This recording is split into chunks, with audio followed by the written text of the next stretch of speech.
जी मैं यूट्यूबर समय नंगनी गु चैनल्स क्रिएट तिलो जना कैंसंग ना वीडियो अपडेट ते क्यों जबम खुरमे नंगनी गु सब्सक्राइबर्स दिखी हंगदी मी मगजैना नंगनी गु चैनल्स के व्यू दिखी वामी हेबे नंगनी गु वीडियो अपडेट ते साइसे नंगनी पी जबम ने ले सपोजिंग ने नंगनी गु चैनल्स 1k सब्सक्राइबर कंप्लीट तिलो लो मगजैना 4000 वॉच टाइम कंप्लीट तिलो चैनल मोनेटाइज तिलो दि खुरमे नंगनी गु चैनल्स नंगनी कोने पी दो लाग ले यूट्यूब गाइड लागिने नंगनी गु channel thong ni kona pie blog ge youtube ko guideline ge na ni go channels ke strike le wang do wi le ma jana ben ne te do bi bam le posing le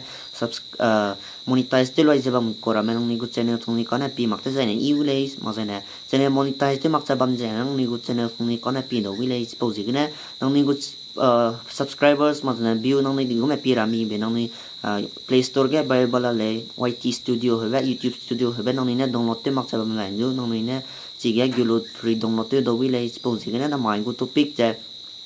YT Studio Google exposing na YT Studio đi cũng sinh mi hết gửi luôn anh em nó study tiếng sam cái này exposing cái này nó nói là mai Google Gmail technical channels cái nó này gửi cái chi luôn giờ subscribe tới mặc sabam lại nu giờ subscribe tới lâu server request tới gửi lấy exposing này cái đó là study ra Google phone screen mà gửi lấy in có Google YT Studio hebe download te pese la exposing na go phone screen menu ko le phone screen menu lo jan ko YT Studio henge unique le YT Studio henge upload ge anko age pe pre me dashboard hebe la le dashboard hebe gyo ka na nang ni go video nang ni deki ka ke ni me hebe pi do wi le is ma na playlist nang ni go playlist deki ka mi hebe ra me pi do wi le ma na comment so te mi hebe ra me comment all comment pi kham wi le ma na analytics hebe la le po yang ko pi ni le di gum sing mi be anko age analytics hebe la le last 28 days hebe la le suppose na watch time mazana view subscribers hebe la le mazana bakang pi kene na last video performance nangu last video nang upload te pe jang pe mi hebe pi do wi le mazana age bakang mak back you right na sara ga option ram la le agu comment te wanga ram la le spoge ko to te ro lo be no mi pe pre ma hang dai lo je age view more hebe la le view more hebe ge nang ni moi lo view more hebe ge click te lo ge view more hebe ge click te lo ge age pe kham na le overview reach engagements audience hebe pe kham na le supposing na nigum sing ni hebe overview ge unique le overview ge gete na noni real time view hebe ngau le real time view 48 hour estimate 48 hour ke noni go graphic dike graphic ngau kala le graphic digo ma mi hebe ma zai na age real time view top videos ta ko lo 22 jimna agu hang kai kana pila le mazena jime pui pe mes evige video 6% 5% 2% ne pi ko ramala le pi te maka supposing na mazena kame ki na watch time me la le watch time ge nang ni go watch time ma kilo je hang le nang ni go watch time dikya ni mi ve sek te do wi le mazena agu dikya ni mi me 16.5 ne ka ri le pung kre surup se minute min nge ru ne ka agu channels ke pi ga ja la mi le ma subscriber dikhi hang ni mi be last 28 days gena kong te chu ja agu channels la pe gap na kong te chu ja 56 subscribers ne ma na view all view ge de la ka 466 view ru na ri le agu channels ke ang channels ram le check te do wi le ma na top videos ke pi de ja na agu jinora ko agu channels ke gilup ko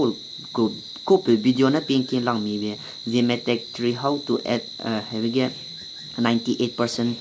98 jimna pila le mazana EOS DSLR Canon 200D Mark II have get jimna 48 p gale mazana 46 41 38 nang ni go view rama nang ni go channels go views rama ching na check to kham le mazana I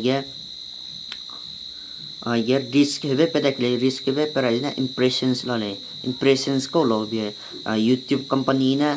jimno hange langai be diki percentage hang mi last 28 days lung ki diki mi be agu 1988 page la le 1988 hebe page la le majina impression click through rate hebe pin place impression click through rate ke na sipo ge pi ge jino pi ko samne agu channels ke kilo pi ko ma pi loi ma ka za pi ko ma ki bi na 10.7% ne pi lo le graphic pi na ngokala le age YouTube kine impressions langai be dawlai kanus tu impressions click through rate ke gita jena age graphic ke china rai lang klo hang bi le kanus tu ke bi bela le mazna traffic source type fe bela le last 28 views ke externals na ina jena hange share te belo ge 34.8% ge pi le mazna browser feature ge gyote jana browser feature se ge gyote jana nangni go video youtube channels te kurama gyote jana nangni go channels pi to kurama click through rate ke gyote jana 23.0% ne pi la le mazana channel page ke nangni go channel page ke nangni go channel na anjo bi kurama pi ge chena go 15.5% ne pi ne youtube search ke na nangni go channels youtube view gap te na marama nangni go youtube di go ma search te mi be search te lu pi be ja go 10.9% ge pi la le mazana others ke gyote jana nangni go video share te pakai be maram na share te be nang go channels gilu ja share te be dike share te mi mazana zinone punni go link kai nangni go link kai lu pi bra me 15.9% ge angka go channel share te be mazana link pe ge la le pu ge 15.9% rin ri le mazana top external source ke gyote na whatsapp ke na angka ani go whatsapp ke na pin ki le 52.5% pi se la le tu bi na ani zime youtubers meet ke na I share te ki bi ge chpo na view de hang ki le mazana facebook na share facebook na pi be 16/7% ge pi la le creator studio 11.7% mazana facebook messenger ge chena ina share te le ngai be pi be na 6.2% ne pi ra le mazana aya kangga com blue waps plups ve google go site na le chpo ga primasi sama kai kanes tu no pi be 3.1% ne pi ra le top youtube search down ge ge na nangni go channels ke znora me pi ve kum tane pi search te lu pi ve ka go channels ke kada ba ma du ga le search te lu pi ve ga le kanes tu znone pi ve canon 200D mark II canon 200D mark II review canon 200D video upload that zino search te lu ke chena pi ga le mazana whatsapp google na chena langai bi je pi ve 2% na pi ga ja la mi le suppose na top video suggestions ke la le top video suggestions gyu ka na nangni hang suggested be Gmatrix 25.6% ge gu ka pi la le mazana 15.4% 7. Sambi ke la le sport ba na nangni go channels ke jimno pi ko sami ne le hebe te le mazana I gave kang mai pi ke de na pizza la le top playlist playing content hebe angka go channel monetize te mak bi ge mata le na so te ngam lak le ka ne stu nangni go channel monetize te lo di ko ma na 100% so te le ve nom te le mazana engagement view po ga gyut te zaina average view duration last 28 previous period mazana top playlist heavy ke playlist ke aguzi me technicals college po ga 0 playlist ke na pi kyo kai ka 0% na le mazana top card he la yo kang bi ke na top card he ko lo bi nangni go kana ka I agu video te le na end screen ka ra dang nangni go video play te le soi bi ge video ka chi chi be pack up ko na pi be agu ka end screen ge na 0% pi na le nangni go end screen kai ge ram ge pi je la lo le mazana audience ke ge te na genders la le audience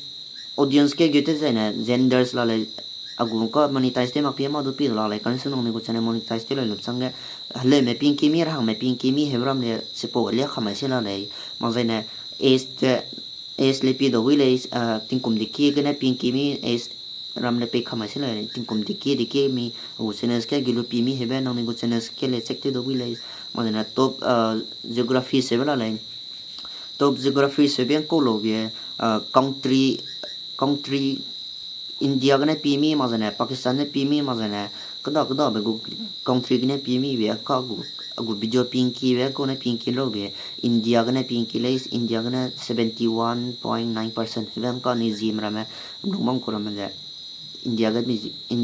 ge ka go video le India gane pinky le subtitles CC language se bela le spoke last 20 ge agu subtitle ma no kai ma le mazana ka me pi de na was time from subscribers se be lo le agu channels pi gai lu je subscribe te ku ra me mazana subscribe te ma ku ra me ichi kham ja la mi le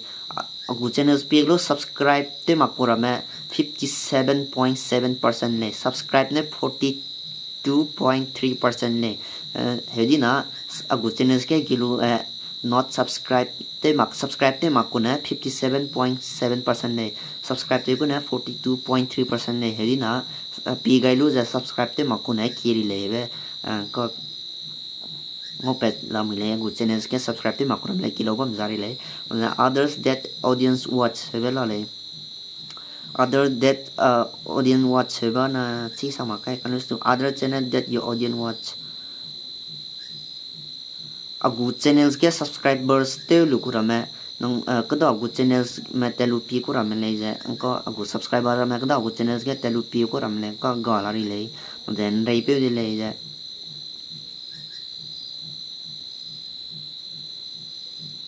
po de le nang ni go YT studio nang ni le gilut sekte do village po jigna anko I agu YT studio gilut sekte ko le po ga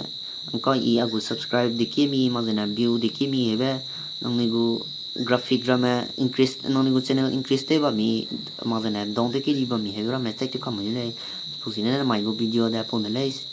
nang ni ne sibam na du ko che nang ni hanga no le share te ga lo hebe rang le pi ga di me pi pe ani ji me youtubers tra me